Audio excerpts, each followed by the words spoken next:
What's up? What's up? What's up, guys? We are back. This is Beat the Line Broadcast, episode 34, UFC Vegas 93. Alex Perez versus Tatsuyora Taira.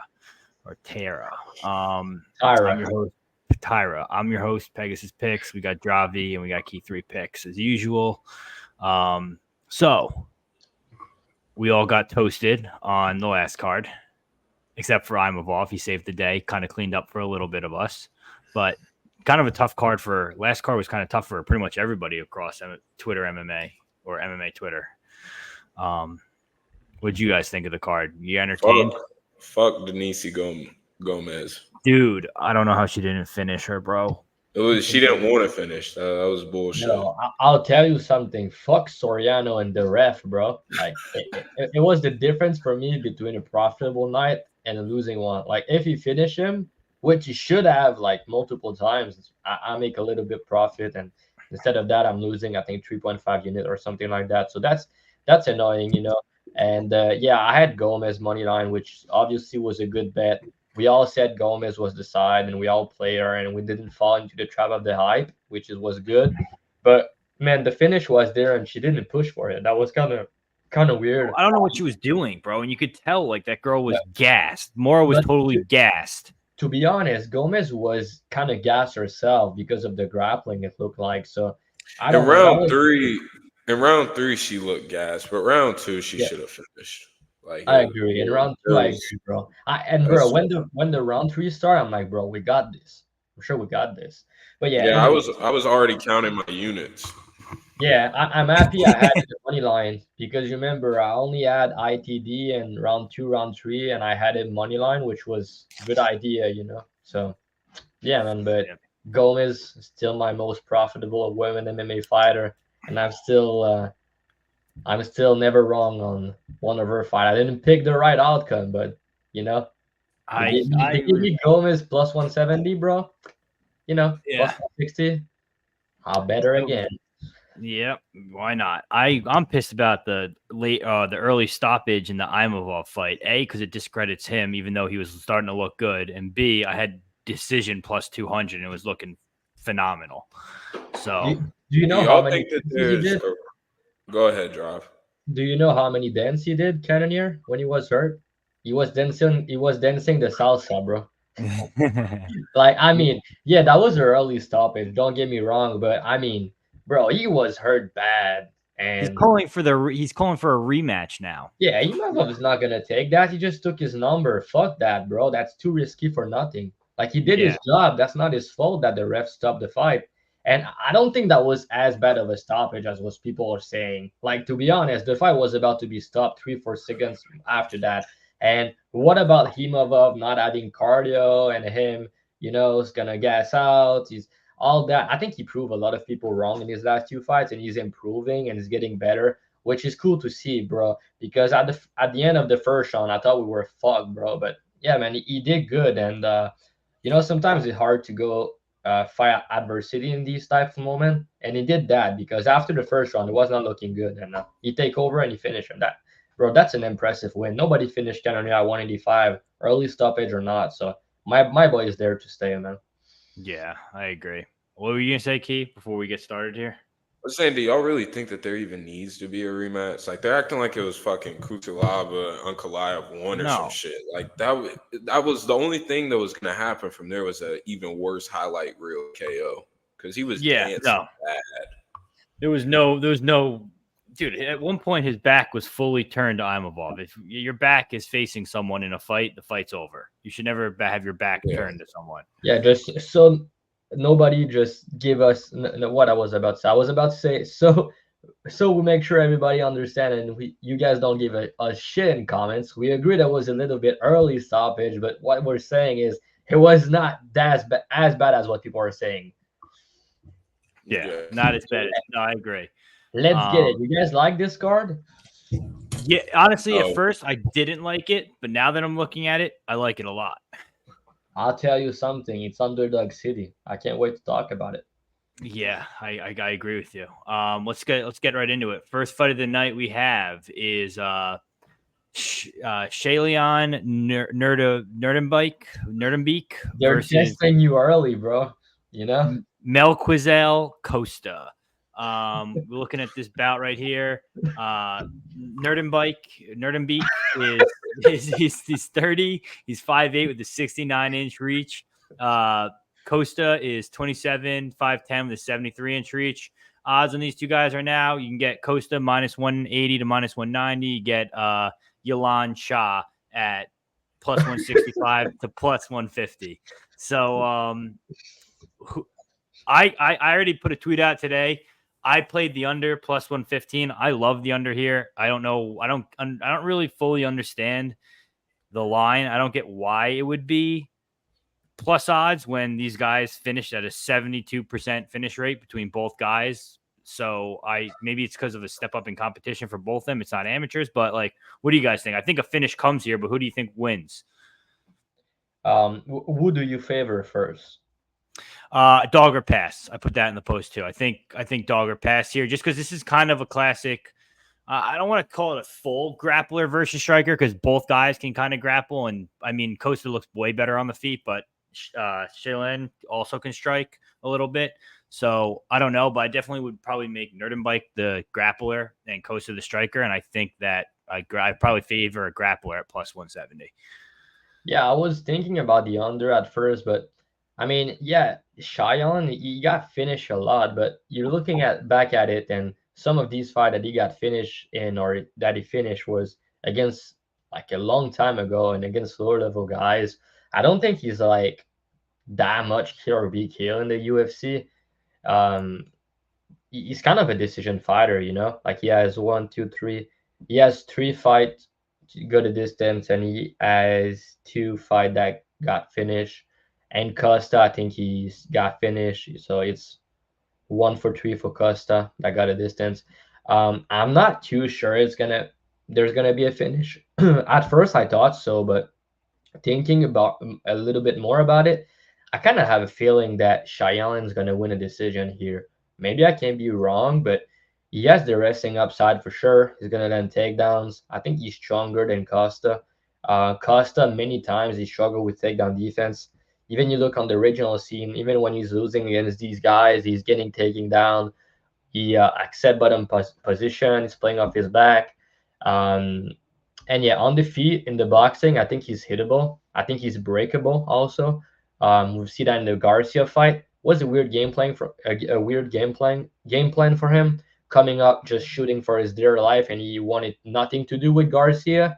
On the other hand, I mean Cheyenne, they both for Garcia, and he put the fight to him. Like he almost finished him. He stand and bang with him, and that was like he was looking like minus 500 until he got caught and finished, you know. And Costa, I mean, he was wrestling for his life, and then he got fucking beat. I mean, the stoppage was crazy, dude. And that was a good stoppage, but like he got beat up pretty badly in this fight. And then UFC debut up a weight class against Moises, but easy win, easy sub. I bet Moises sub there. I bet Lingo. I bet him against Lingo, but I also bet him against Garcia, dude. So yeah, man, I was high on Garcia on Costa at first, but I didn't like what I've seen in the Garcia fight, first of all. And I like his kicking game. I think he's good with the kicks, especially the body work that he does, which is my worry here. We just seen Garcia getting a KO with like a body shot against Cheyenne. So I think the body kick, the weapon at distance is there for Costa. He has good BJJ. But overall, I mean, this line doesn't make sense to me. I think Cheyenne can compete with him on the feet. I think he has good boxing, pretty decent power. Costa's hittable. And yeah, man, I like the wrestling upside here. And Cheyenne, you know, he's shooting a lot of takedowns in his fights, so he doesn't have the best cardio at time. But yeah, man, I feel like it's a close fight, bro. It's hard for me to pick someone. I'm gonna pick Cheyenne here, but I'm not too confident. I'm worried about the body kick from Costa, but it's clearly dog or pass. I don't know how you can make Costa minus 200 here. Like he's as bad takedown defense. Cheyenne's gonna take him down, and then it's gonna be probably close on the feet unless he kill him with like a body shot, a body kick. But yeah, man, I think Costa could sub. There's a chance, but not. I don't think it's high, but it's a possibility they could sub him. I agree, but I don't think it's likely, to be honest. But yeah, I think he has some submission upside too. But if you go to distance, who do you favor, Costa or Cheyenne? Oh, Cheyenne for sure. At Yeah. first I was thinking, because you watch some of his early fights and he kind of gasses early, but I think he's got that under control. Once you see his UFC fights, he's going to decision multiple times. Yeah, he gassed sometimes. He did gas against Garcia, but like that was just they stand and bang. So yeah, man. I mean, I think Costa is breakable in the boxing. I think so. I think he's a quitter.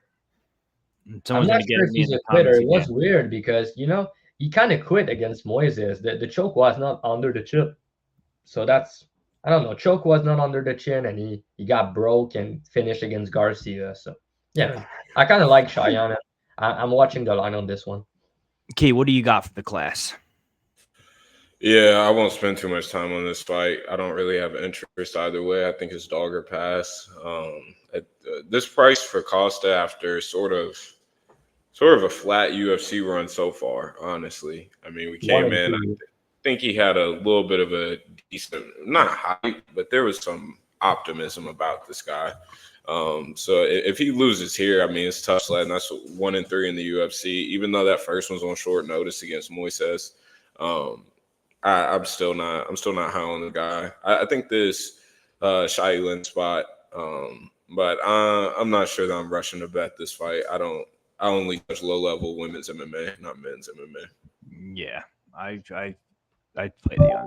I probably will play Skyla if the line gets wider. It's going up. It's looking at plus 165 right now. If it gets to 175, I'll probably play it small. Next fight, Julia Polastri versus Josephine Knutsson. Polastri is 26, 5'2", 63.5-inch reach. Knutsson's 28, 5'3", 60-inch reach. Interesting. I thought Polastri was a completely different person. I obviously didn't tape this one. I kind of just think it's Knutsson or pass. But Key, you're the low-level WMMA specialist. Tell us, how does this fight go, and how should they bet it? Yeah, I think that Knutsson gets it done. I think that she's a top 15 girl. But it's really tough to play her at big odds like this, unless it's a very wide skill discrepancy, like her last fight versus Marnik Mann, who's pretty much a literal can. And then I just don't see any finishing upside again for her in this spot. If Marnik Mann is taking you to the end and you can't finish her after 30-25ing her, I believe, on one scorecard, I think that it's going to be tough for her to really have long-term upside without pressing the issue a little bit more. On the Polastri side, I think that she's fine. She's a good fighter. I don't rate Jazz Divicious high at all, really. If I'm being completely honest, I'm not a Jazz fan. But I thought that going into tape, I thought that was going to be a really bad look. But honestly, the rest of her career, she's fighting well. She's an aggressive girl. She's a dog. That's really all you can ask for at this level. I think that they're kind of fucking up with matchmaking. This might be a fight just to see who they push, because I think that both girls do have some sort of long-term upside. But at these odds, inside of minus 200, maybe I'm getting to a Knutsson bet, because I really do think that she is that good. But outside of minus 200, I'm not parlaying her. I'm not looking to play any props. This is a pass for me. Love it. Dravhy, anything different from you? I'm looking at potentially parlaying the over 2.5 with something there. I think it's a decent parlay piece, I'm high on Josephine too. I think she's pretty good, but she's not a good finisher, man. Like she's not a good finisher. Only one finish in her career. She does have good cardio. She's good everywhere. She doesn't slow down. I need to tape a little bit more this Polastri chick. She has some finishes in her career, but I don't think she's getting a finish here with what I've seen so far. And she's never been finished herself, so I'm probably going to parlay the over 2.5, but I want to look at one or two more fights. I think it definitely goes to decision. Yeah, probably. It's minus 350. I know it's a little bit high, but that's a good parlay piece. Probably lands at a higher clip than 80%, I would think, right? Looking back at it. Yeah, 80, but yeah, 85% is probably fine. Yeah, that's kind of what I think too. So there's no there's not a lot of value on it, but it's a little bit value, but I mean, sometimes if it hits, it hits. That's kind yeah, of with these type of legs, you don't need a ton of value. You have like 2-3%, you're good. Yeah, it's like Peyton Talbot. I'll probably be parlaying him with other shit until he's minus 1,500, and then I'll just probably put him in a 4-unit. I just put him in a 4-unit parlay. Dude, it's just like I've been I'm gonna have I'm probably gonna have 10 units on him by the time. I think I got 5.5 total. Yeah, I'll probably have 10 by the time that fight comes, and he better not fuck this up, or Tony Hawk is gonna be pissed. Next fight, Jeka Saragai versus Weston Wilson. Jeka Saragai, 29, 5'8", 69-inch reach. Weston Wilson, 35, 6'1", 73-inch reach. Saragai anywhere from minus 325 to minus 350. Wilson anywhere from plus 289 to plus 260. Drav, is it crazy that we're getting Jeka Saragai at minus 325, or is he just going to knock out Weston Wilson like everyone else? Is that Sergey or am I tripping? Who the hell knows? Key help. You got to be ranked for me to understand your name. If you ain't ranked, I don't care how to pronounce it. Yeah, bro, that's a shit show. What you want me to tell you? It's gonna go under 1.5 if you want to parlay that. I like that. Yeah, Jeka should knock him out. Like, he's not very good, and he has a very suspicious ground game. But the dude hit like a fucking truck, you know. And Wilson can take a punch. So, what do you want me to say after that? He took a lot of damage. Wilson already been finished multiple times. He does have some sneaky BJJ. I guess he's alive to like get a weird sub or something. But yeah, man, Jeka hit like a truck. Wilson can take a punch, but he's alive to like submit him. Jeka's not a good grappler at all. It's amazing. It's amazing. Yeah, but Wilson is not really a good wrestler though. So yeah, I think Jeka need to like knock him down and then jump on his guard and get submitted. But yeah, man, I don't rate both these guys, so I don't want to lay a big price on Jeka, but he has a nasty power advantage here, and he should knock him out. Wilson, like I said, can take a punch. Yeah, I agree. We broke it down perfectly. Key, anything different from you? Nah, this is a shit show fight. I think Weston Wilson gets the leg lock here and demands the rematch versus Joe Anderson Brito. Brito got hurt, dude. I'm pissed. That's my boy. He got fucking hurt. And he pulled out. Ige was gonna fucking board him anyways. Yo, relax. You don't know that. We got next fight is Carly Judice. Is it Judice? Judice versus Gabriela Fernandez. She know what's up with the girl names. He knows all of them. You know. Do you know who the Judices are or no? No. If you're from New York and New Jersey, you know who Joe Judice is. It's like the housewives of Orange County. One of the husbands, he went to jail or something like that for tax fraud. I don't know. It's the whole thing. My girl used to watch it back in the day. Carly Judice versus Gabriela Fernandez. Or Judice, sorry. Carly Judice, 25, 5'7", 68-inch reach. Fernandez, 30, 5'6", 66-inch reach. She's at MMA Masters. Damn, I wonder if she's fingering Colby next. The line on that one, minus 220 on Fernandez, plus 185 on Judice. Is there any value on this dog? Key. There's different ways to look at it. I think that the physicality difference is a little bit too wide for me to back Judice anywhere inside of plus 200. Once it gets outside of plus 200, I think that's okay. Because Fernandez just like if she just randomly slips on a banana peel and ends up on her back, it could be the round. Like and that's not somebody that I'm willing to back at minus 220. It's similar to the last fight that we just had against with Weston Wilson and Jeka. I'm not willing to back people that are fish off their backs. In my opinion, I think that this is a pass fight. Judice, maybe. What's Fernandez KO price? Plus, no. Plus 315. I'm cool. I don't really see many ways to play this fight. I think Judice is the smoother striker for what it's worth, and I think that she will be fine. I think that she's got some hell matchups. My girl Ernesto was a matchup nightmare for her with that pace and volume, and Gabrielle is just so damn physically gifted, and hits hard and kicks like a fucking truck. So this is a pass fight for me. I'm happy and glad to see Fernandez get a decent matchup because I think that they probably could have tried to push her if they wanted to. But this is a pass fight. Okay. Dude, I can't believe this is a late night card too. The prelims don't start till 7. Unbelievable. No. I think they moved it up. Did they? Well, I'm looking at the ESPN app. That's what the ESPN app says. It says 7 o'clock for prelims, 10 o'clock for main card. They might have moved it.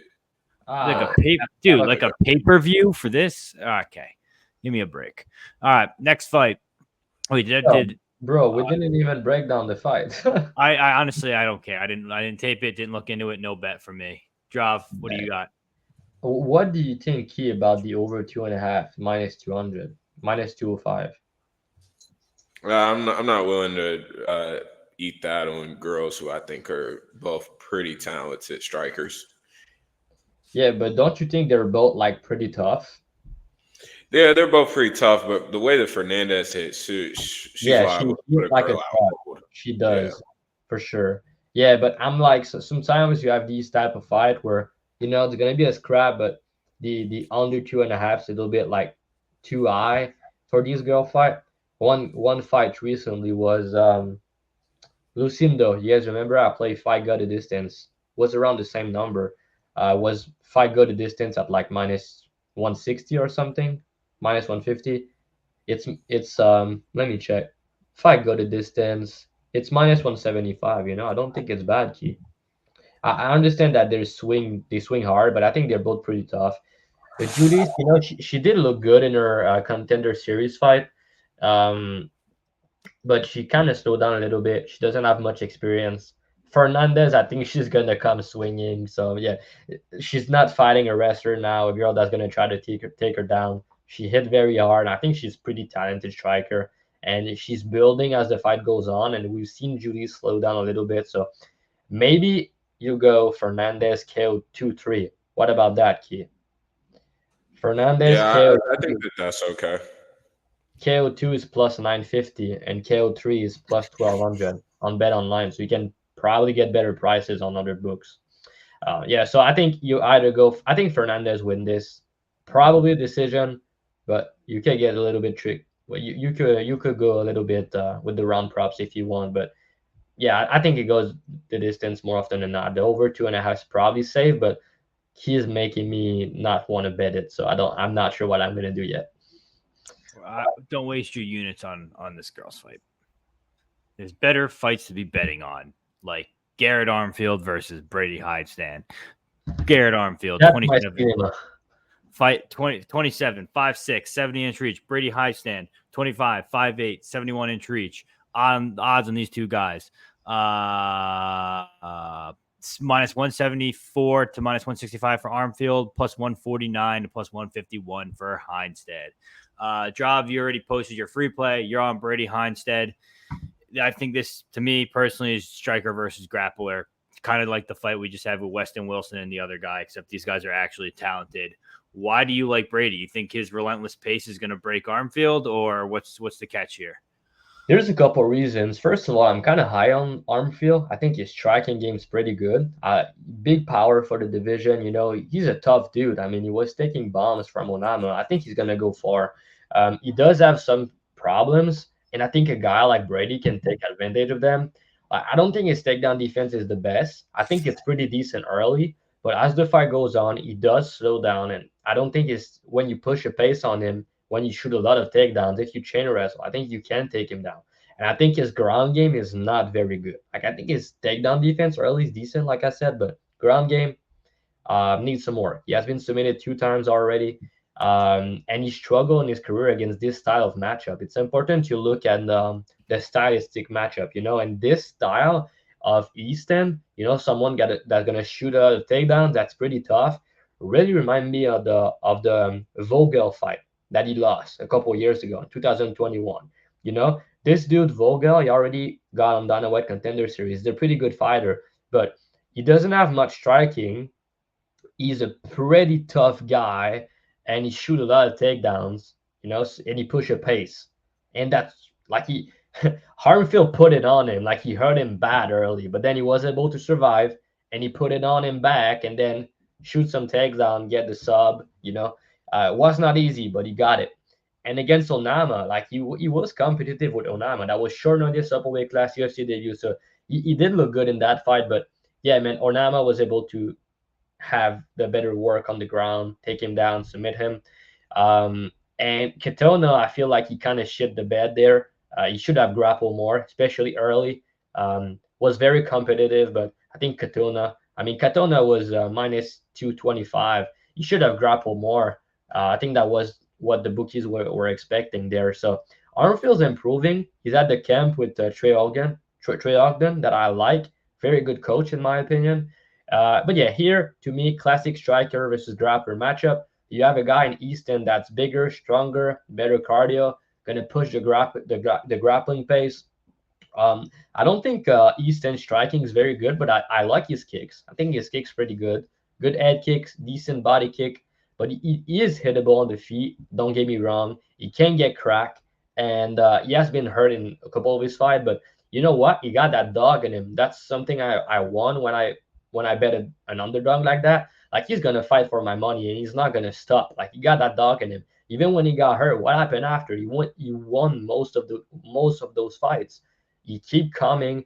And if Armfield hurt him early, which is possible, I think if he doesn't finish and exhaust energy, I can see Easton taking over.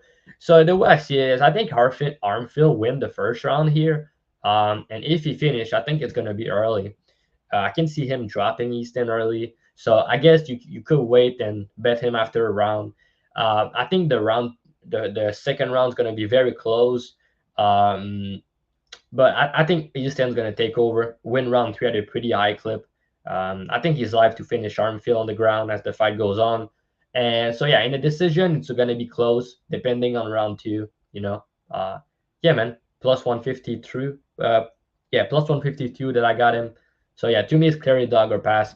I don't know how you can go past minus 125 on the Armfield. Better striker, don't get me wrong, but that striker versus grappler, he has more power. But so, yeah, he stands the side for me here. I like his grappling pace, and I think he has a good game for MMA. Tough guy, good cardio, big, strong, gonna push the pace on you. Shoot, take 10 takedowns if you need it. So, yeah, man. I agree with you. I think the size is going to be the biggest factor here for Hiestand. I think the size and physicality could be very positive in this fight. I think like you kind of said about the Katona fight. I mean, Katona, once he started wrestling, looked like he covered his price tag, but before that, in the striking, he made it competitive. So I kind of think like in this matchup, we haven't really seen the improvements that we needed to see yet. And I think the wrestling game of Armfield. So I think it's probably going to be Hiestand for me too. I don't have any bet on it yet, but I might play it. Key, what do you think? Yeah, I'm a Armfield guy. I think this guy is like actually legit. I know he got into the UFC off of weird circumstances, taking that short notice fight up at featherweight against Onama. I mean that win is aged well, as we know, especially on this podcast after JSP got fucking fried. But I think that this is an Armfield spot. Reason being, I think that the striking is just levels and levels and levels above. Hiestand is just a complete punching bag, in my opinion.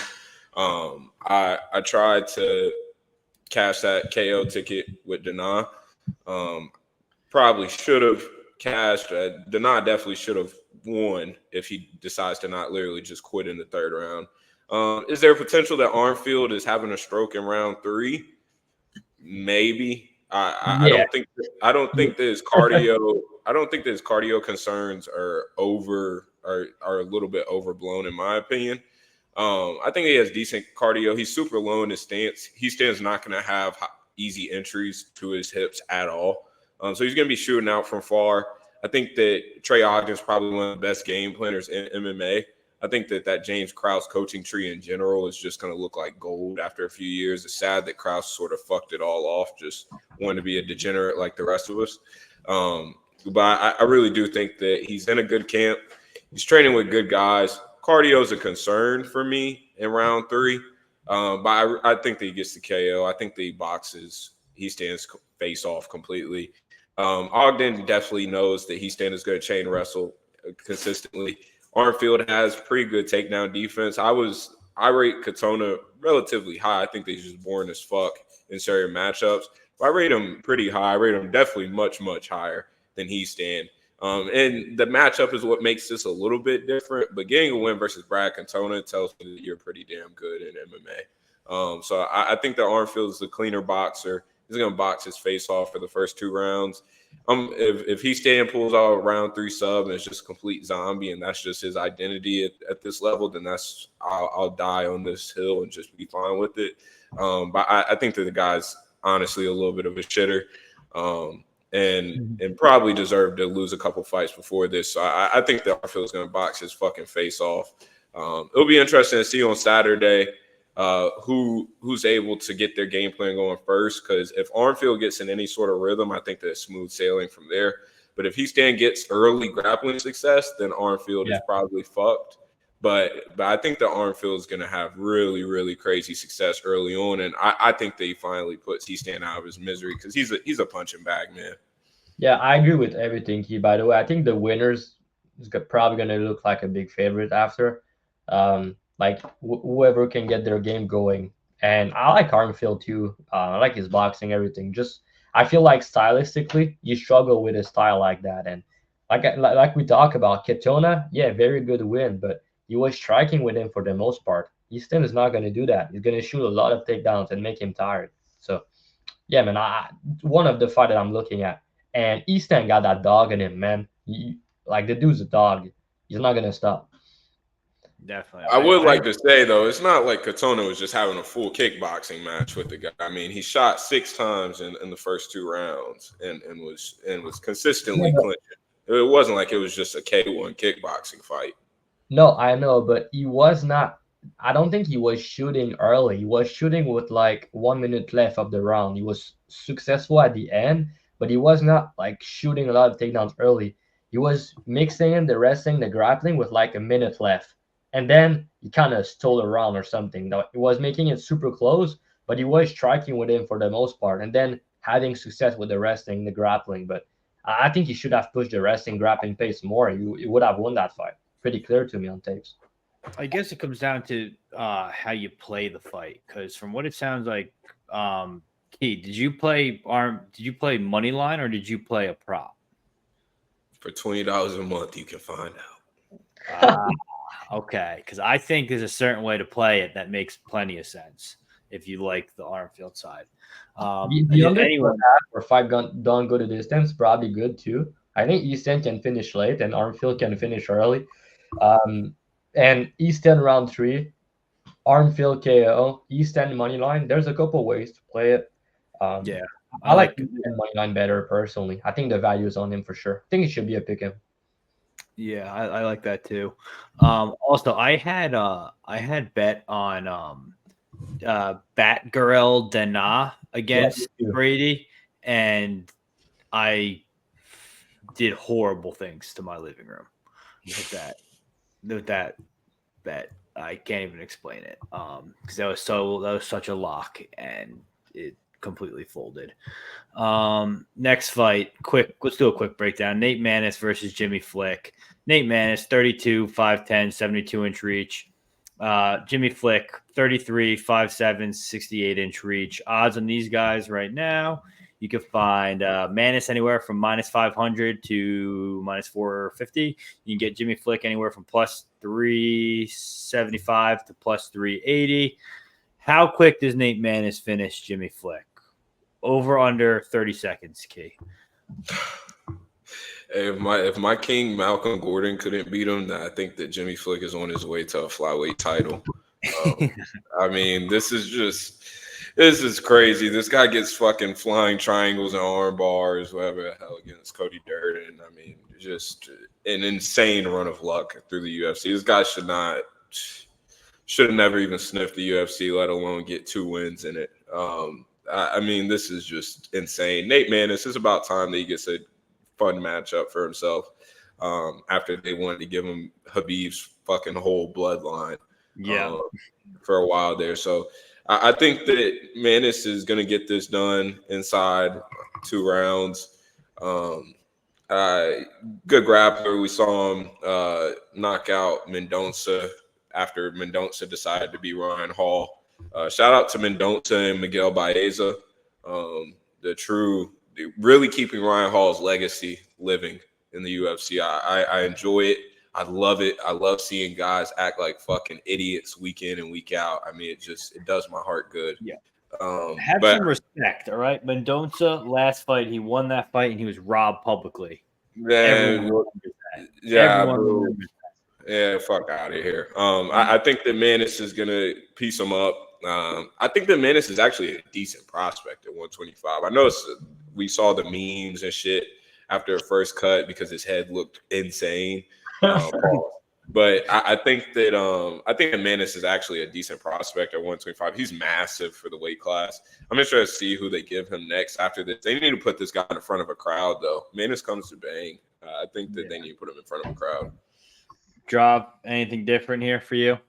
Yeah, you can go the under 1.5 and cover both sides. Like it should go under. Both these guys going under a lot. I think Flick back to victory is a submission early, so. If you want to play him, you can go sub 1. I think it's plus 1,000 or something. I don't think that's bad. He's not a good fighter. He's super fragile, but he can sub a lot of people. But I don't think he can take down Maness. That's the problem here. And Maness is going to be bigger, stronger, the way better striker, way more durable, and he can hit fucking hard. So, I mean, you're getting knocked out in the first round by Charles Johnson. That's not a good look, bro. So, yeah, Maness should knock him out. Would it be round 1, round 2? I'm not too sure, but yeah, it should be under 1.5. Or if somehow he loses, he's probably knocking him down and getting caught in an armbar or something. But yeah, I think he should knock him out. Pretty confident about that. But you can't play minus 500. I think you should. You need to go with the props. So either under 1.5, or I think Maness KO 1-2 is pretty good too. That picture looks pretty even on that wall, right? Or is it too far to the right? We don't care. All right. Well, that's Maness is in round 1. Next fight, Tagir Ulanbekov versus Joshua Van. Tagir Ulanbekov, 32, 5'7", 70-inch reach. Joshua Van, 22, 5'5", 65-inch reach. Odds right now, Joshua Van plus 195 to plus 175.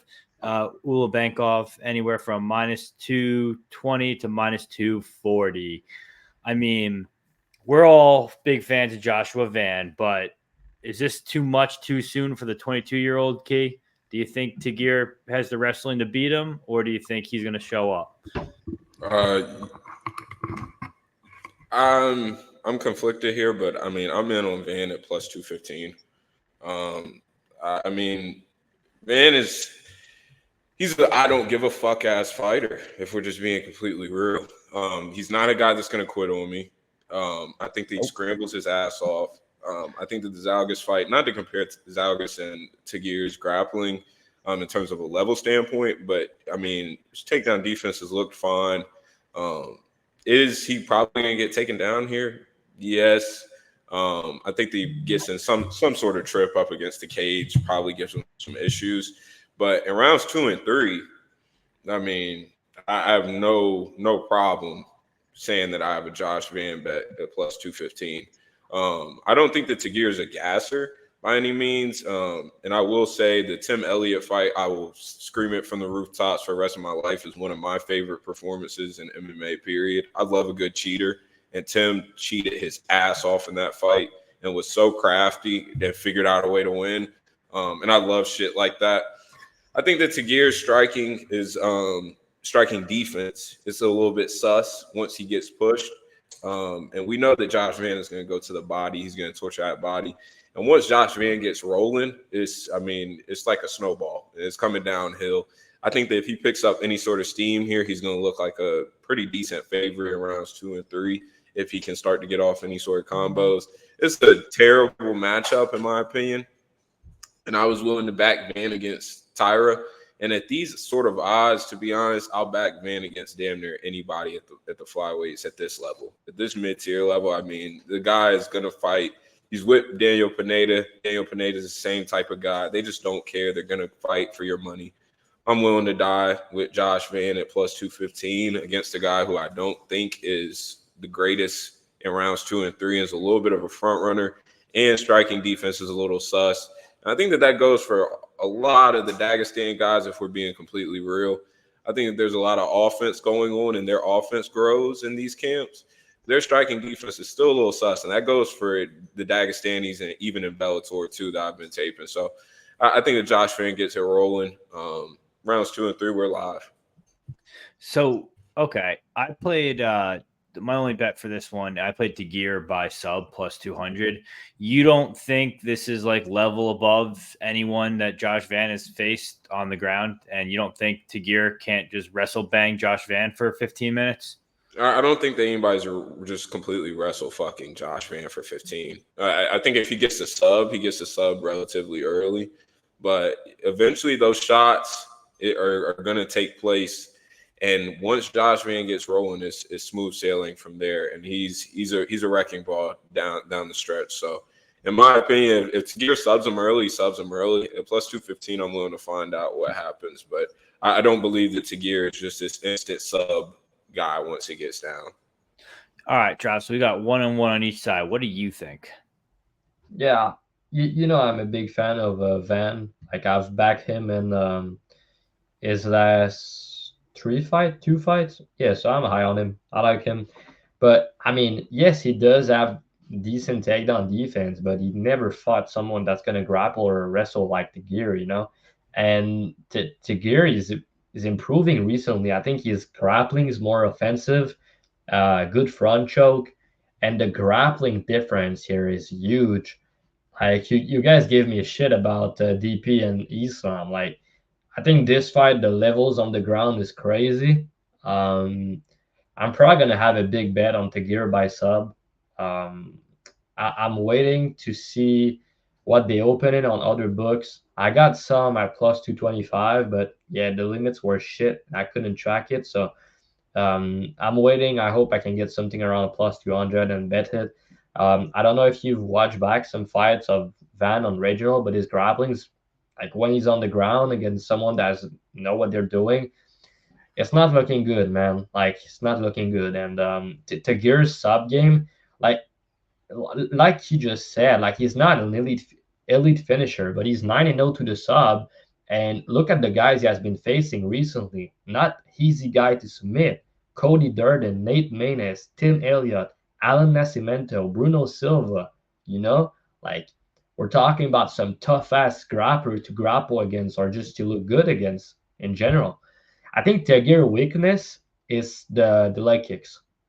But Josh Van doesn't really throw a lot of leg kicks, you know. He's doing a lot of body work, which I absolutely love. He has that madness, like cardio, durability, good boxing, power, volume, which I love.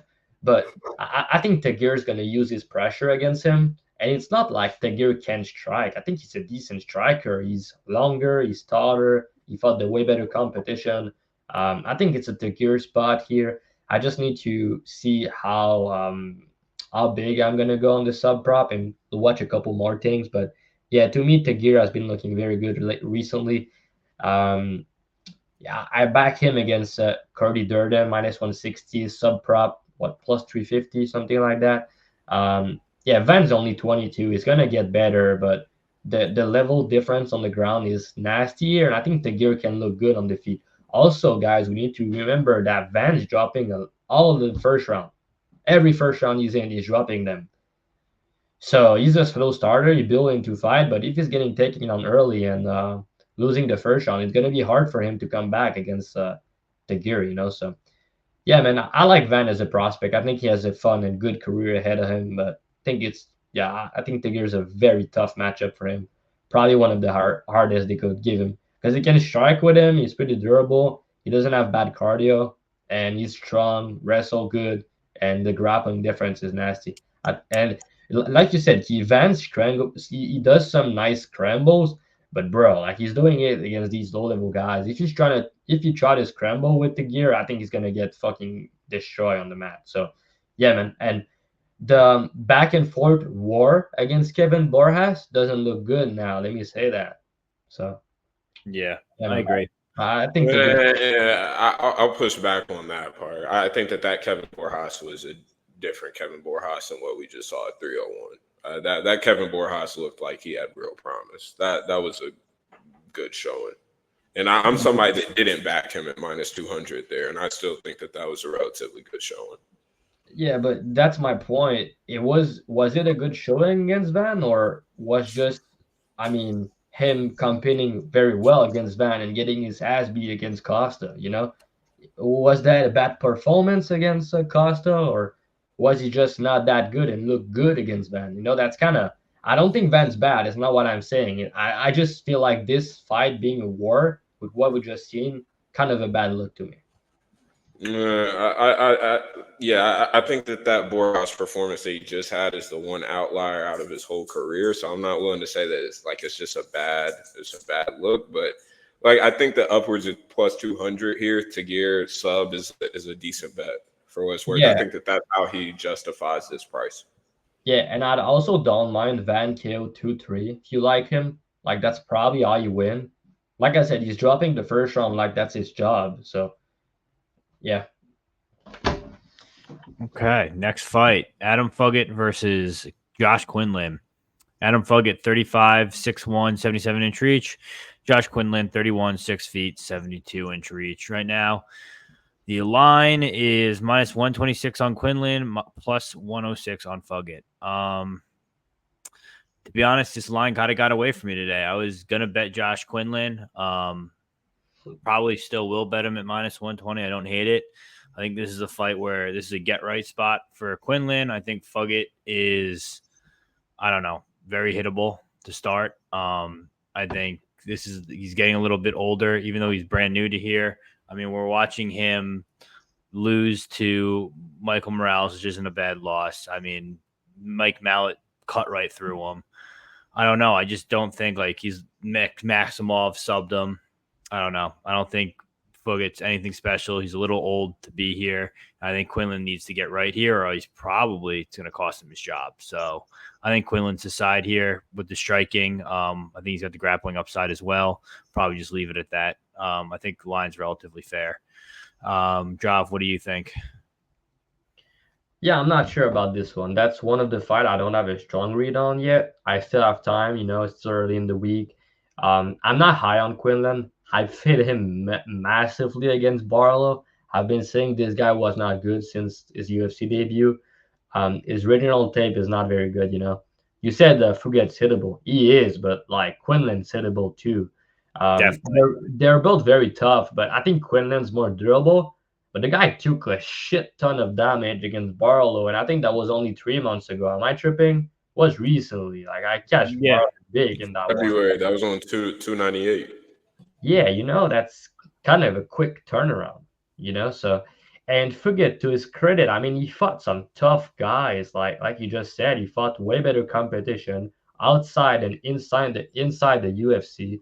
He probably has some grappling upside here, and he's longer. He has quite big reach advantage here, and Quinlan.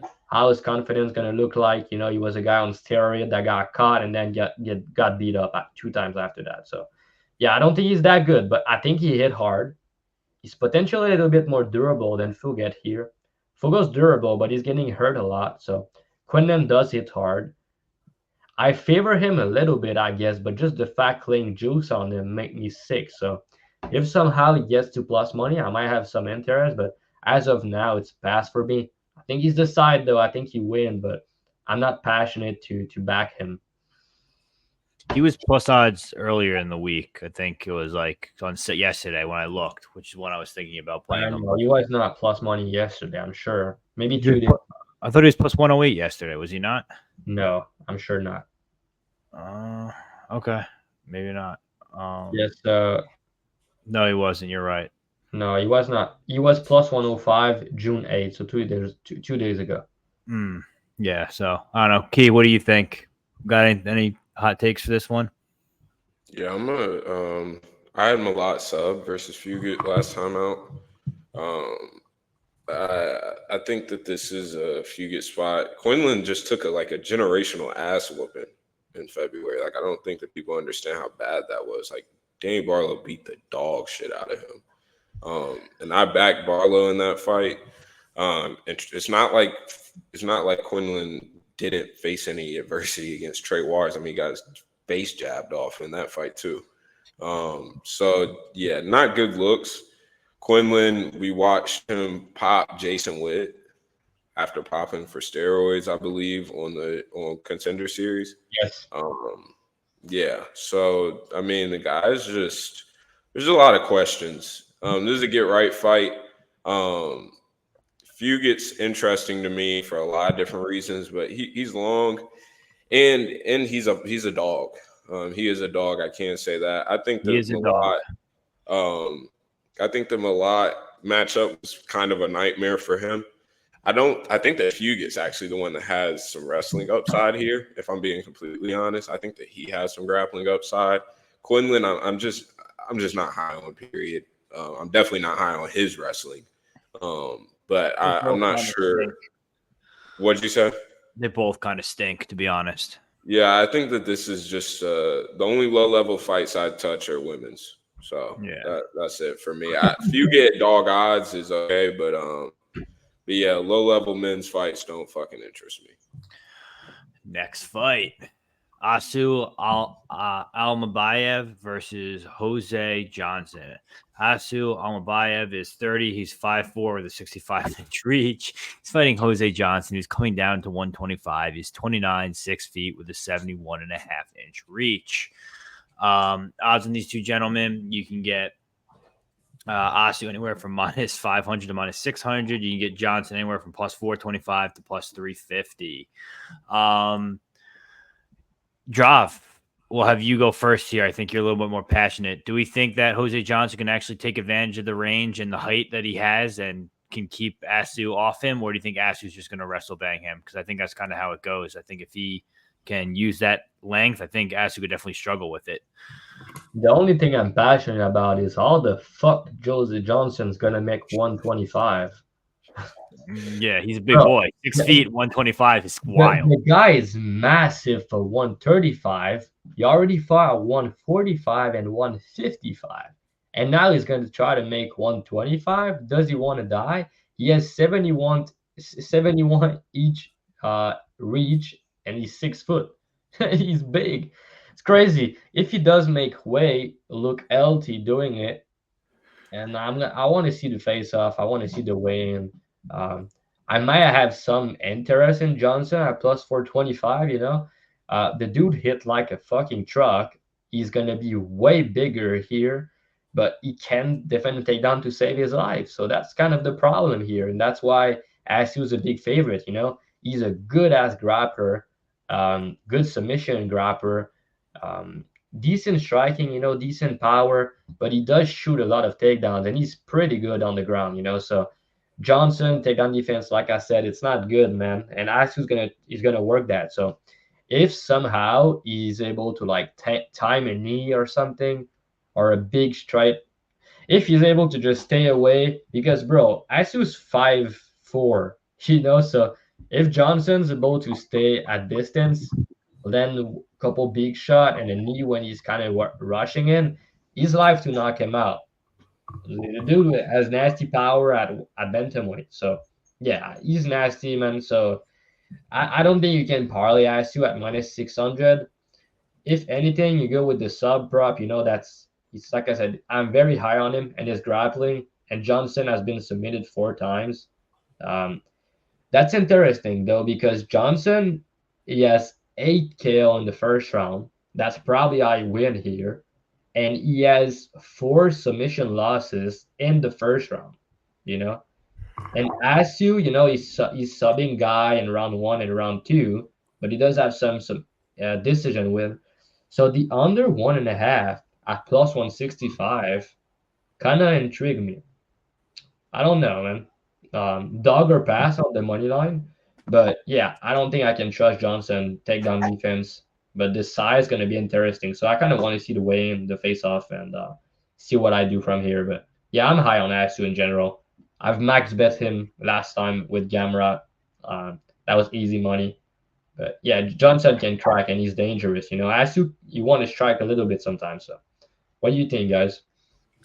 Yeah, I think Aspen's going to wrestle bang this guy, and I don't think Jose Johnson's even going to make it to the scale. To be honest, this fight's probably going to be canceled before it even starts. That's what I think. What do you think, Kay? Yeah, I think this is an Asu spot. Matchmaking is kind of silly here. This doesn't really make sense. We've just watched Asu. I won't say things I want to say, but we just watched Asu have some nice performances against two guys who need to be in front of crowds. I think that Jose is another guy that needs to be in front of a crowd. The matchmaking doesn't really make sense to me here. Asu will move to 3-0, and from there, shit will get real, I hope, for him, because I do rate his grappling really high. He changed things really well. Finds it back. I mean, he's really, really solid. I think he does whatever he wants. There's another showcase spot for him. Kind of interesting. But, yeah, I think there's an Asu spot. All right. Next fight, Miles Johns versus Douglas Silva de Andrade. Miles Johns is he's 30 years old, 5'7", 66-inch reach. Douglas Silva de Andrade is 38, 5'7", 68.5-inch reach. This line is me getting reverse CLV'd again. It is Miles Johns minus 125, Douglas Silva de Andrade plus 105. Do you guys want me to start this one first? Since I have a bet on it. So I will. I think I bet on Douglas De La Silva at minus 113. I think he's the side here. Miles Johns probably has finishing upside. We saw him get cracked. Silva get cracked probably like once or twice. Once in his last fight and once in the fight before that.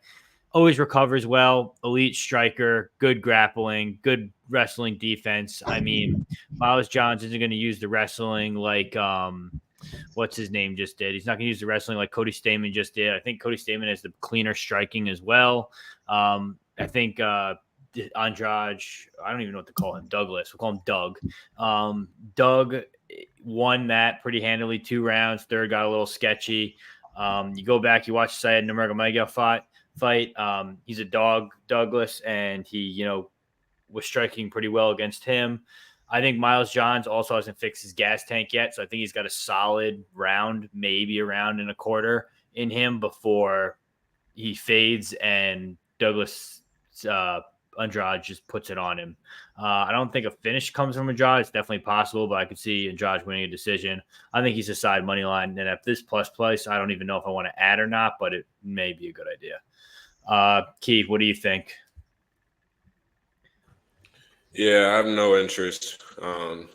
I love to see Miles Johns having a literal stroke in round 3 and Cody Gibson just staring him in his eyes, daring him to fall. I mean, just amazing techniques. Yeah, this is a fight that I'm not interested in. Miles Johns is pretty basic, honestly. That performance I talked about last time he fought, that performance against Anderson Dos Santos still is just such a beautiful performance. The leg kicks into the right hand to put him to sleep. I mean, it's just perfect. Textbook stuff. I'm not high on either guy. Andrade is a fossil at this point. I was there live whenever he beat Stamann. I really don't have anything to say on this fight. It's a complete pass for me. Drav, anything from you? Yeah, I was liking Johns when he was plus odds. Now I'm not too sure, honestly.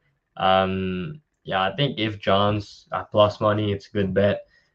You talk about the recovery, Peg, and I agree with that. I think Douglas, he has very good recovery, but at 39 years old with the big weight cut that he has, how many times do you think he can still recover like that? Because the reality is, I need one more time. I just need one more time. That's all I ask. At 39 at bantamweight, bro. Like, that's a big weight cut for him at 135. He had a lot of fight at 145 too.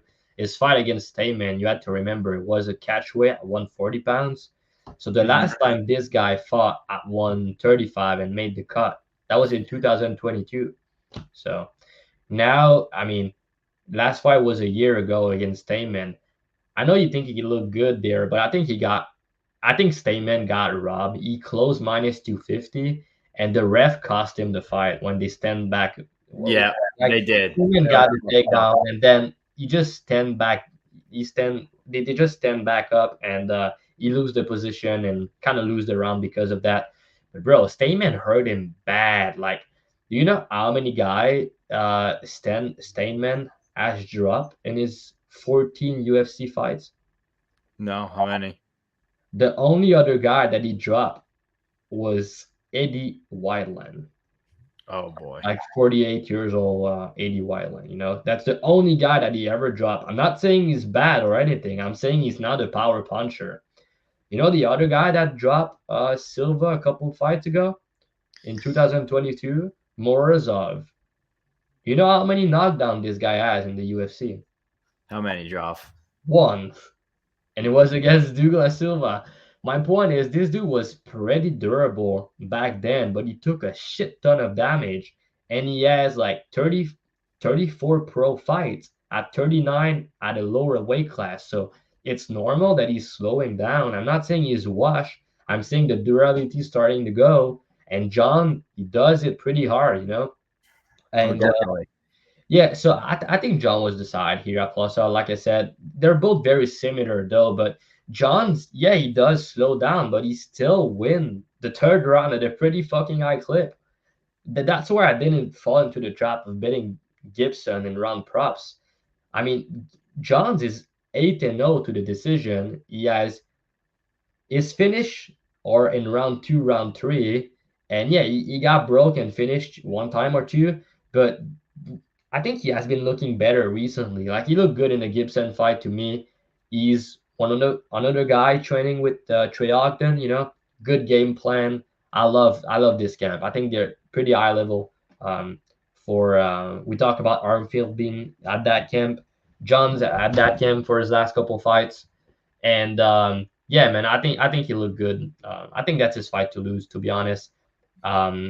You want someone against John that's gonna either wrestle him, push a pace, and make him tired. Someone like John Castaneda, and someone that's gonna take damage, that's durable. I mean, Douglas is kind of a counter striker like John is doing at times. So yeah, I just don't see it. I don't. To me, it's this guy's fucking Douglas been getting hurt a lot these past 2 years. Now 39. I don't think his durability is gonna go. I don't think it's gonna be better. And he's slowing down himself in round 3. And just another point, John he won round 3 against Gibson, Argueta, Smith, Santiago, and he finished Dos Santos and Natividad in round 3. So I think the fact that he looked bad in round 3, or kind of, you know, he does look bad in round 3, but he's still winning this fucking round or finishing people in him. So yeah, I think when he's still like backing up and doing he's having a stroke or something, he's still fighting back and looking good. So yeah, man, I think that's his fight to lose, you know. So yeah. Next Key, you went right. Yeah. Next fight, Lucas Almeida versus Timmy Cuamba. Lucas Almeida is 33, 5'11 with a 71-inch reach. Timmy Cuamba is 25, 5'9 with a 71-inch reach. Odds right now is Timmy Cuamba minus 195 to minus 205. Lucas Almeida plus 160 to plus 170. Key, you're passionate about this one. You go first. Is Lucas Almeida just going to get knocked out again? I think that's a path here, but I don't think that's the only path for Cuamba to look good. I think there's something that Cuamba hasn't gotten to show off as much as I think that his wrestling is not bad at all. I really don't think his wrestling is bad. He got some top time in regionals, finished some guys with ground and pound, looked heavy on top. I do think that Dewey Cooper is a decent striking coach. I know he tends to be the butt of the joke a lot of times, but I think he's actually a solid striking coach. I think that Cuamba's combos and moment winning here would be pretty big time. Whenever he strikes, it's loud. It's loud combos, and I don't mean literally by sound, but just it's winning moments. I think that Almeida looked absolutely garbage against Philly. I mean, stiff, up like a board, chin high. I mean, And that's after Sabatini. I don't think the Cuamba is Sabatini or anything. Like, let's not get it twisted. I don't think that this is just a complete 15 minutes of wrestle fucking. But at the end of the day, I think the Cuamba has multiple ways to win the fight. I think that he's a faster and younger guy here. Almeida is probably on his way out the door if he loses this one. Cuamba's getting in my opinion, a good get back fight after taking that Balaji fight on very, very short notice after Demir pulled out. So I think there's a Cuamba spot. I got him at minus 170. I think that he's good until about minus 210 or so. Okay, fair. Dravhy, what do you think? This fight has the potential to be a banger, to be honest. Almeida was durable back then. I don't know what happened. His chin's starting to go now. He was very durable. He hit like a truck. I don't think he's a bad fighter, but he seems to be declining at a pretty high clip, and he's young, so that's weird. And I'm also kind of high on the Timmy. I back him in his UFC debut. He's tough, pretty good striker. He can wrestle too, and I think he's gonna improve from fight to fight. I think the under 2.5 is a good look here, minus 140. I'm not sure if I'm gonna play it or not because I think Almeida.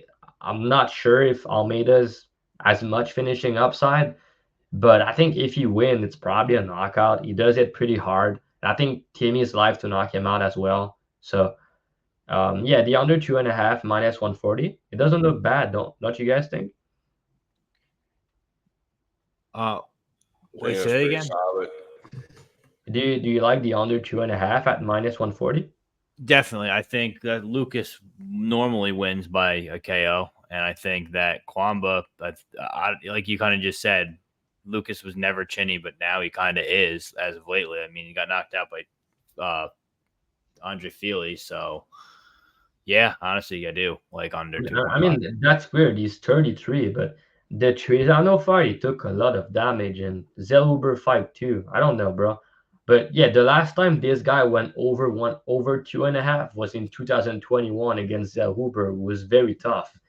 And Timmy has been submitted one time. It was under 2.5, and all of his finishes are under 2.5 as well.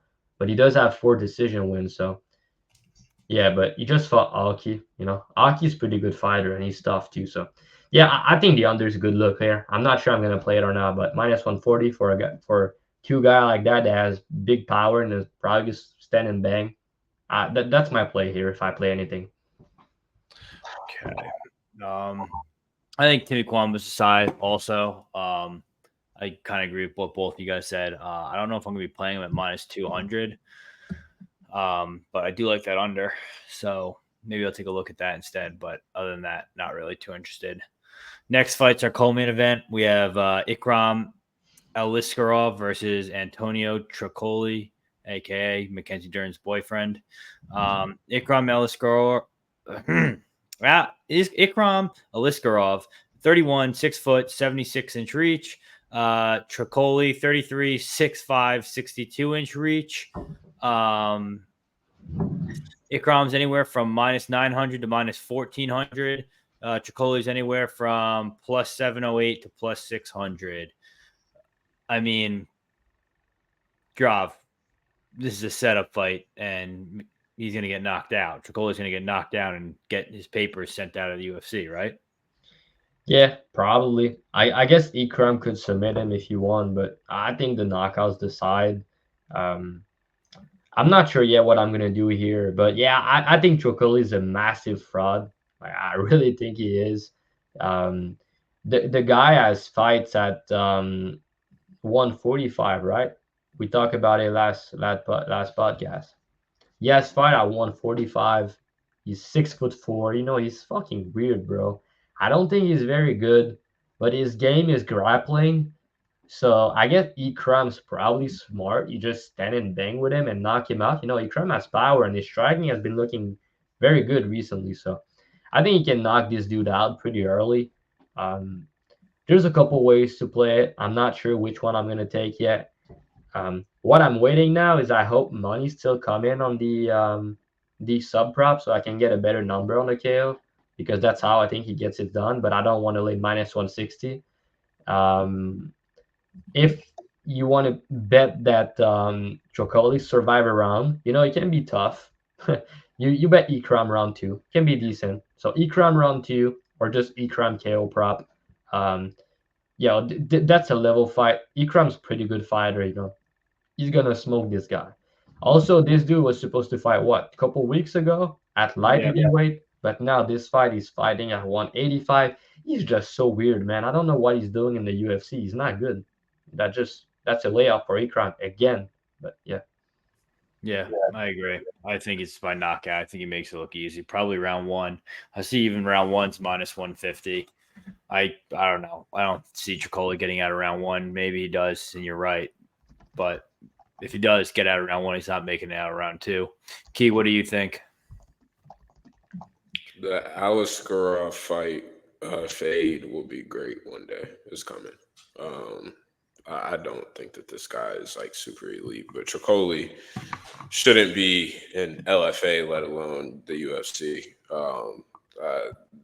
I don't know why he's here. I don't know whose wife he's fucking. I don't know what dirt he has on Dana. This makes no sense. No need to spend more than 30 seconds on this. Aliskerov by whatever way he wants. I hope that he gets a serious matchup after this, though. Yeah. Okay. Next fight, main event. Alex Perez versus Tatsuro Taira. Alex Perez is 32, 5'6" with a 65.5-inch reach. Taira's 24, 5'7", 70-inch reach. Odds on these two guys right now, you can get Alex Perez anywhere from plus 150 to plus 145. You can get Taira anywhere from minus 167 to minus 180. I'll just go first and we'll just go around. I played Alex Perez at plus 165. I think that if he can hit the scrambles and defend the takedowns like he did against Mokaev, he's going to look levels above Taira on the feet. I think Alex Perez has somehow come back after being gone forever and is just putting it together. I thought the Mokaev fight was pretty close. I was impressed with his performance there.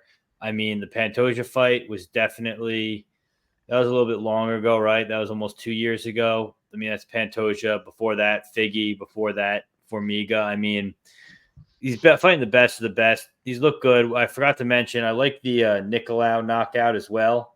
That was fire, honestly. He looked great on the feet. I think he could do – this is a huge step up in competition for Tatsuro Taira.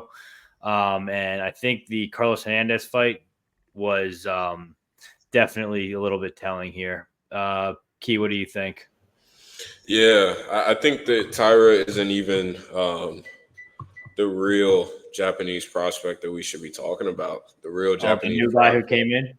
He's on UFC 303, Race Saruya. I think that guy's legit. He has a personality. Is he the guy that just got signed? Nah, he's off a road to UFC. You see the guy who just got signed? Yeah, that's Kai Asu. He's going to be good, bro. You see they're trying to get him a top 5 fight, his first fight in the UFC. Give him Mokaev and let Mokaev sniff his nuts for 15 minutes. That'll be great. No, he's 135, I think. No? I think he's 25. I think he's 35, I thought. He was 25 when he was younger. Yeah, but no, I think that this is a Perez spot. I played it at plus 167 a couple weeks back. Taira isn't – I hate whenever people – yes, he got a knockout standing. That does not mean that he has put it all together in striking. Like, let's get real here. Just because you can land a right hand doesn't mean that you're this nuanced striker that is going to be able to put together combos and actually a good body of work for 25 minutes standing.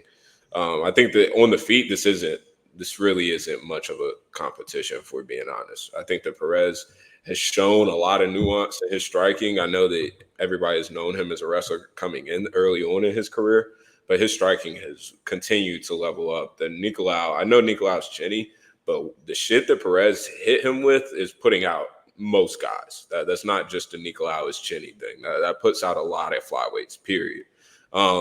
I think the Perez's boxing range. What'd you say? Beautiful shot that he caught. That was I think that in boxing range, this isn't a fight. Taira has, in my opinion, 10 to 12 minutes to get the sub or some sort of finish on the ground. And I don't think that that's happening because Perez counter wrestling and defensive wrestling has always been legit.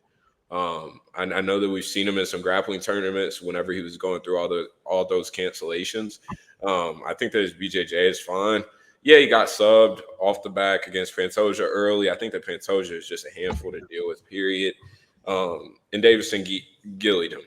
I don't see this happening here. Taira's wrestling also isn't something just like elite. Like, yeah, he's gotten a couple trips and gotten the fight down to the ground, but it's not like this guy's just blasting doubles and just taking guys off their feet. Like, this guy's wrestling has not ever been top of the top. You're dropping rounds, you're getting dropped against Shirez, and then you're telling me you're going to go and beat Alex Perez and you're going to look like a wide favorite outside of an early sub. I'm not buying it. Perez has fought champion after champion for years, top guy after top guy for years. He's seen the best of the best in there. I have every reason to believe at plus 160. I'm willing to find out if Taira is truly the real deal or not. I know that there's a lot of guys high on him, but at this price, I'm not willing to buy it. At plus odds, or if it was something kind of crazy, I would say, okay, that's a fine bet. But at minus, what was he right now? Minus 170. Yeah, minus 170. Yuck. That's nasty work. So Perez, I'll be dropping that on Twitter tomorrow. So yeah, Perez money line's aside. Oh my god, dude, I'm exhausted. Still jet lagged. Drav, take us home. Yeah, I think we're on the Perez podcast here for some reason. Yeah, podcast B. Yeah, I mean that's a massive step up in competition for Taira. You know, not only is he taking a massive step up in competition, but that's going to be his first main event, so his first 5 rounders at only 24 years old. Like, how is he going to perform in this situation at this level? He's a very good fighter, don't get me wrong, but we don't know how he's going to perform in this spot, you know. Very good BJJ. I think he's very good, man. Pretty good wrestling as well, and underrated striking and power. I think he does a good job with the ground and pound too. Like, sometimes we have these BJJ guy that doesn't have good ground and pound. He does. He's pretty good with it. But Perez is fighting himself recently, man. He's really finding himself. Like, he was one of the guy that was the most inactive and the most fight cancellation in the UFC. But now he's about to have his 3rd fight in less than 4 months. And that's also his 2nd main event, you know? That's crazy turnaround. So I think his confidence is probably very high right now, especially after his last performance against Nicolau. He did very good against the other undefeated prospect. They tried to give it to him in Mokaev, who's a very good wrestler. You know, his takedown defense and scramble in that fight kind of impressed me. But we could see he had some ring rust in that fight. I don't know if you guys agree with that, but I think he did have some ring rust due to inactivity. He was hesitant on the feet. He didn't throw much. And he looked way better to fight right after that. He took a quick turnaround against Nicolau. He was putting the pace, doing good. We know Perez at this point. He has nasty leg kicks. I think he's very, very good. Very good wrestling. He's hard to take down. And also, he has a very good chin. Like, his chin's good. Good scramble. He fought way better competition, and he lost to the elite of the division. Is Taira elite? Maybe, but we just don't know yet. So give me the guy in Perez who is the better striker, that think can stop the takedown, fought the way higher level competition, and already been in this spot, in this main event spot before. Taira, yeah, I'm surprised you didn't talk about it, but he has some problems against Shira as he got dropped in that fight. I know you kind of hold this fight against him a little bit. I think that was good for him to grow. But the guys that he's beating and looking good against, we're talking about unranking guy. You know, Perez is a legit fighter. And he can grapple his ass off. So, yeah, I just feel overall, Taira's decent standing, but Perez boxing, leg kicks, and pressure. Yeah, I think it's going to be a learning experience, though. I think Taira's going to be back. He's only 24, and I'm high on his ceiling, but I think it might be too soon. And Perez at these odds is crazy. how can you justify Taira being minus 170? So yeah, I did bet Perez plus 165. What is it now? It's plus 145, I think. Right. Yeah, around plus 150. It's pretty good. You have a lot of unknowns and Taira for a main event at 24 against this level. But he does have good back day. Maybe just jump on his back and submit him. I bet Pantoja minus 138 against Perez. Now we're getting Taira at a higher price. What are we doing here? I don't know. It makes me want to max bet even more than I already put on Perez. I just don't get the line. All right, guys, that's the show. Thanks for joining us. Let's do our BTL parlay quick and get out of here. My leg's gonna be Timmy Cuamba money line. Mine is Alex Perez money line. Oh shit! Oh shit, Key. You're getting back at me for last week. Man, right? I gotta get back. I see you, bro. I see you. Am I about to pull a Pegasus and put Ikram minus 1400? You could. I mean, that's at least gonna win. I mean, Baeza last week was Baeza, bro. I fucking called you out. I said, look, Baeza now's gonna shit the bag. I remember Key was like, nah, bro, nah, stop that. Oh, he did all right. Oh, he did. For some reason I can't fucking build a parlay. So it's gonna be plus 145 for Perez. It's gonna be minus. Is there no odds out on BetOnline for Almeida Cuamba? They just took it down. It's crazy. I just talk about it on a pre-recorded podcast, and the book. No, it's good. I think it's good. For some reason, it looks like I can't do the parlay that I want to for the odds. Well, what's your leg? It's the Perez that I can't parlay with. I can't parlay Perez. What?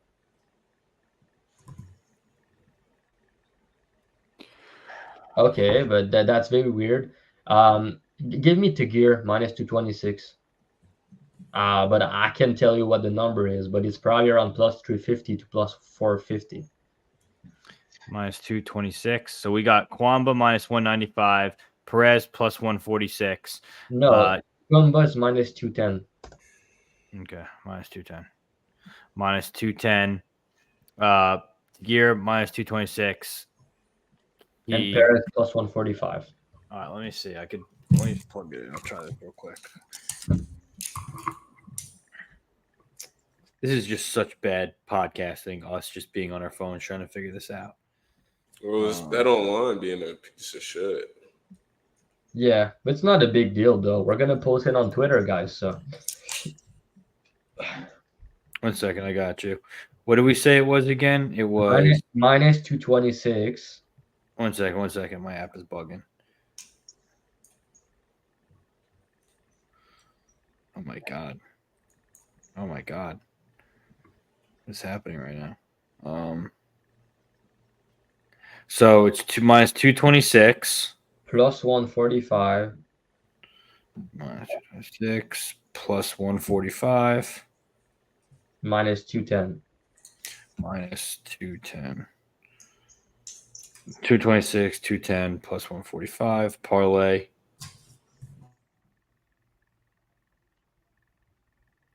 That's not right. Yo, even my... All good. So this parlay is going to work, guys. So you better book it because they don't want to let us play it. And it's plus 422. Plus 422. I got it. Right, plus 422. Let's get it. Let's ride. So, yeah, that's the show, guys, man. So best of luck this week. We're ready to bounce back stronger than ever. You guys know after losing week, we're gonna go crazy. This card's money to me. A lot of underdogs. I'm gonna post more bets. A lot of big bets this week for me. So if you guys want to join the Dub Club now, I feel like it's time. I was having an amazing year, and I'm not proud of my result these last couple of weeks. So yeah, I want to get back. So let's get it. You can join the Dub Club, Dravhy _ on Twitter. You can follow the Dub Club.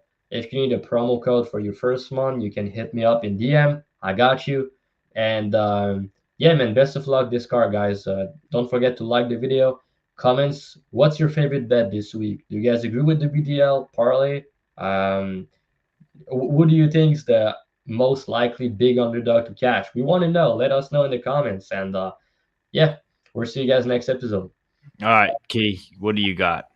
Yeah, normal shit. Dub Club up close to 60 units this year. DFS cores live bets. We've been cashing a shit ton these past couple weeks.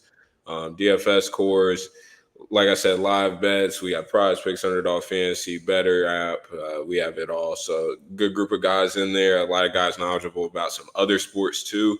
A lot of plus EV stuff happening in the Discord. So come swing through. I have a 50% off in my Twitter bio right now. So go ahead and hit that for the month and get a $10 first month. Pegasus picks, Twitter and Telegram. BTL parlay is Perez plus 146, Cuamba minus 210, Tagir minus 226 for plus 422. I have a feeling the Almeida fight is off. Timmy and Almeida. For some reason, there's a lot of books that just drop this line. That's why I couldn't parlay it. Did they drop it or did they not pick it up? I don't know. On fight odds, it looked like there's a lot of books that don't have this. It's been looked like that on fight odds all day. It's been like that all day. Okay, so never mind then. Fight odds is just a trash website.